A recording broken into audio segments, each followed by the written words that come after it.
There was a girl once, we were in the same year, same castle. She was neither loud nor showy, not the sort that begged for attention. She didn't need to, she simply drew it. Not with beauty, though many whispered that word around her. No, that wasn't it. It was the way she moved through the world, quiet but never uncertain, warm but never weak. She noticed people, not out of politeness, but because she cared to understand them. And once I realized how rare that was, I found myself noticing her, far more than I intended. We shared 5 classes that term. Potions, charms, ancient runes, transfiguration, and herbology. In charms, she cast as if the wand obeyed her will without hesitation. Not through force, but familiarity. She'd ask questions Professor Vimbridge hadn't prepared for, and instead of scolding her, he'd smiled. That infuriated me at first. Now I understand why. In runes, she treated language as though it were alive. I watched her fingers tap the parchment, eyes scanning glyphs like she was listening instead of reading. She hummed sometimes, just beneath her breath. A habit, not a performance. But it was potions that changed things. I'd always preferred to work alone. Pairing was inefficient, distracting. So when Professor Thornycroft paired us, I expected annoyance, but she didn't hesitate. She didn't sigh or scoot her stool away like so many did. She glanced at the cauldron and said, "Do you always stir counterclockwise first, or do you just enjoy making people second-guess themselves?" I replied plainly, "Clockwise at the wrong temperature ruins the infusion. I assume you know that." She laughed, not cruelly. It caught me off guard. Then she said, "I do. I just wanted to hear how you'd say it, and after a breath, you're better at this than anyone in here." I didn't respond. I just added the next root and pretended it hadn't affected me. But it had. After that day, I noticed everything.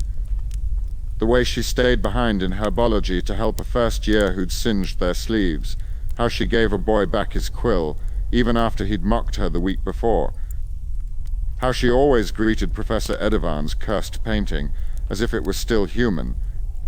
She did things no one else noticed, and somehow I noticed them all.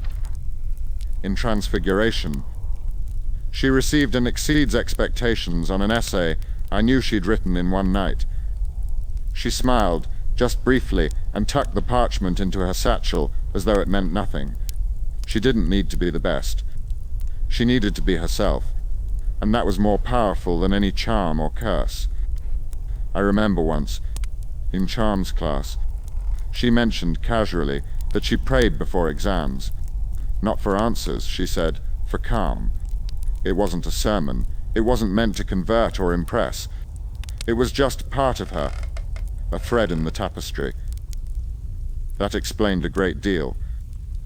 There was strength in her I couldn't place. It wasn't ambition.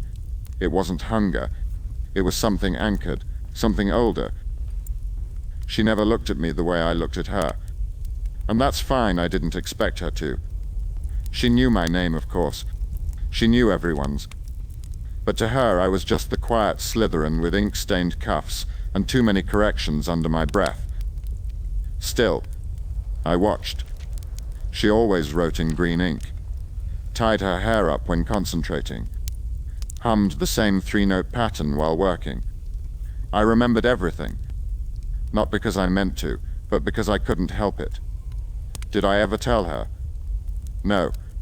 Some of us build walls so high we forget how to speak over them. But I wrote. Not letters, not sonnets, just fragments, observations, reflections, scratched into the margins of old textbooks, tucked into folded parchment, notes never meant for anyone but myself. One might call that foolish. Perhaps it was. Still, I remember.